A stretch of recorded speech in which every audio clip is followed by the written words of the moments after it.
ने अपने जिहाद वाले बयान पर माफी मांगने से इनकार कर दिया है। मौलाना महमूद मदनी ने कहा कि उन्होंने जो भी कहा सोच समझकर और पूरी जिम्मेदारी के साथ कहा है। उन्होंने दावा किया कि जिहाद एक पवित्र इस्लामिक शब्द है, लेकिन इसे जानबूझकर बदनाम किया जा रहा है। कही गई एक तो यह कि ऐसी बोलने में नहीं कही गई, बल्कि वो सब लिख करके तैयार किया गया, वेल प्रिपेयर्ड डॉक्यूमेंट है वो।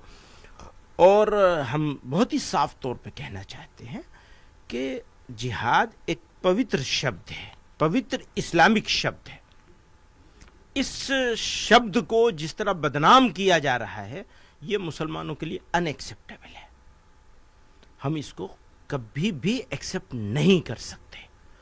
बहुत दिनों से सोच रहे थे कि नीचे वाले कुछ कर रहे हैं, चलो छोड़ दो, सोसाइटी खड़ी होगी, सीनियर लीडर्स खड़े होंगे, पार्टियां खड़ी होंगी, सरकारें उसको रोकेंगी, कोर्ट रोकेगी। कोई रोकने को तैयार नहीं है, कोई सुनने को तैयार नहीं है।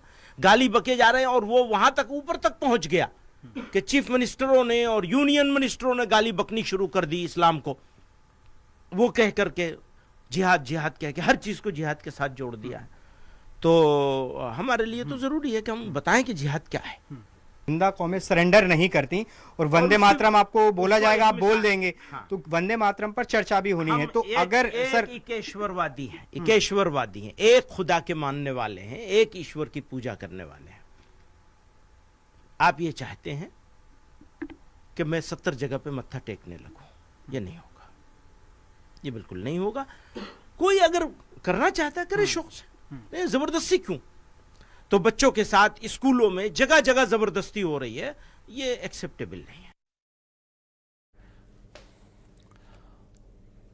और भारत में अब सभी नए मोबाइल फोन में संचार साथी ऐप पहले से ही प्री इंस्टॉल होगा। दूरसंचार विभाग ने मोबाइल हैंडसेट में संचार साथी ऐप पहले से ही इंस्टॉल करने को लेकर निर्देश जारी किया है। मोबाइल कंपनियों को 90 दिनों में सभी नए हैंडसेट में संचार साथी ऐप इंस्टॉल करना होगा। केंद्रीय मंत्री ज्योतिरादित्य सिंधिया ने बड़ा बयान दिया है। सिंधिया ने कहा कि इस ऐप को इंस्टॉल करना जरूरी नहीं है, आप चाहें तो इसको अनइंस्टॉल भी कर सकते हैं।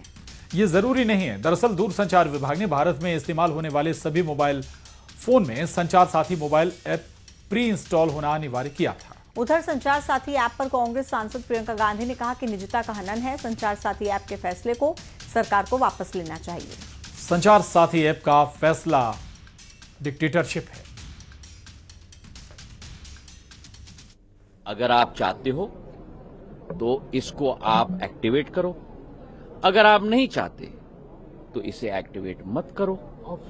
सुनिए ना, अगर आप इसको अपने फोन पे रखना चाहते हो तो रखो, अगर आप इसको डिलीट करना चाहते हो तो डिलीट करो। ये कस्टमर प्रोटेक्शन की बात है और हर भ्रम को मैं तोड़ने की कोशिश कर रहा हूं। आपको डिलीट करना है तो आप डिलीट कर दोगे, आप कोई मैंडेटरी नहीं है। आप अगर रजिस्टर नहीं करना चाहते हो, मतलब कि उदाहरण के तौर पे इस ऐप का उपयोग नहीं करना चाहते हो, तो रजिस्टर मत करो, वो डोरमेंट रहेगा। डिलीट करना है तो डिलीट कर लो। It's not just snooping on the telephones, it's overall. They are turning this country into a dictatorship in every form. You ask me every day why parliament is not functioning. It's not functioning because they're refusing to talk about anything. So it's very easy to blame the opposition, but the fact is they are not allowing any discussion on anything, and that is not democracy.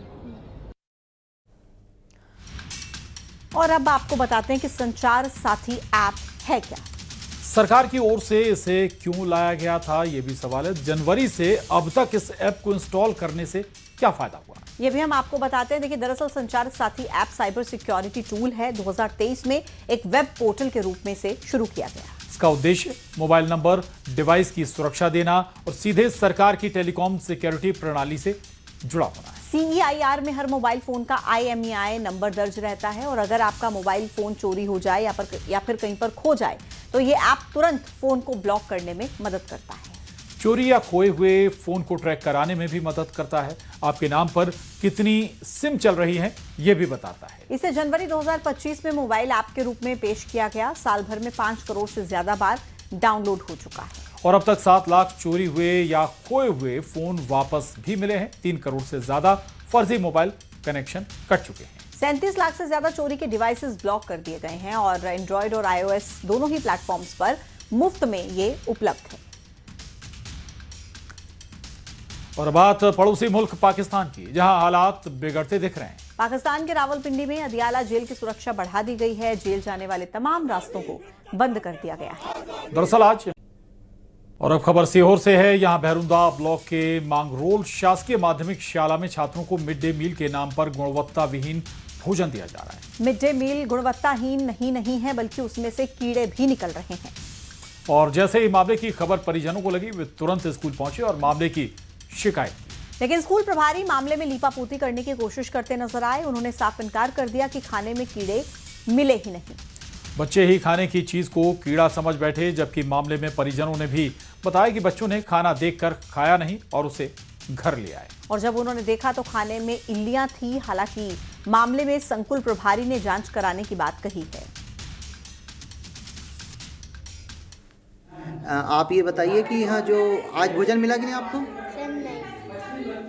अभी जैसे 12 से ऊपर हो गए हैं, खाना नहीं मिला आप लोगों को? जैसे रोज जो भोजन मिलता है वो अच्छा मिलता है आप लोगों को? सर रोटी भी कच्ची रहती है और पानी सब्जी भी पानी जैसी रहती है। सर अच्छा नहीं मिलता है, रोटी भी कच्ची मिलती है और सब्जी भी पानी पर मिलती है। जिस प्रकार यहाँ बताया जा रहा है कि कल के भोजन जो बना था उसमें इल्लियाँ निकली थी, क्या सही बात है? हाँ। इल्लियाँ निकलती हैं? हाँ। कड़ी चावल बने थे तो उसमें एक थाली मतलब 10 ईल निकल रही है। तो हमारे बच्चे ने नहीं खाए, घर ले जाकर रख दिया। तो फिर घर से मैंने अंदर से थाली बाहर लाके देखी तो बाहर उसमें ईल लग रही, 10 ईल चल रही, मतलब पड़ी है, तीर रही, उसमें चल नहीं रही। पई बोलते हैं अपन अपनी भाषा में। वो इल्ली पई धंधुरे चीटी सब निकले उसमें। मध्याह्न भोजन तो ठीक ही बनता है। मध्याह्न भोजन में चेक करता हूँ, टिफिन मतलब सेजबल के रूप में रहता है। और परसों ताज़ा मई था कड़ी बनने के लिए, वो फट गया था। और वो फट गया तो छितरा टाइप हो गया था। अब बात खरगोन की, जहां पर पाइपलाइन से 80 फीट ऊंचा फव्वारा उठा।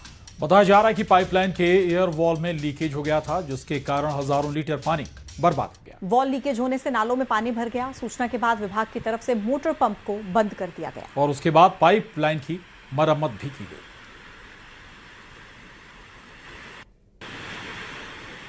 तस्वीरें खरगोन से हैं। 80 फीट ऊंचा फव्वारा उठता हुआ नजर आ रहा है। दरअसल पाइपलाइन ब्रेक हो गई थी और इसके बाद इसे दुरुस्त भी किया गया।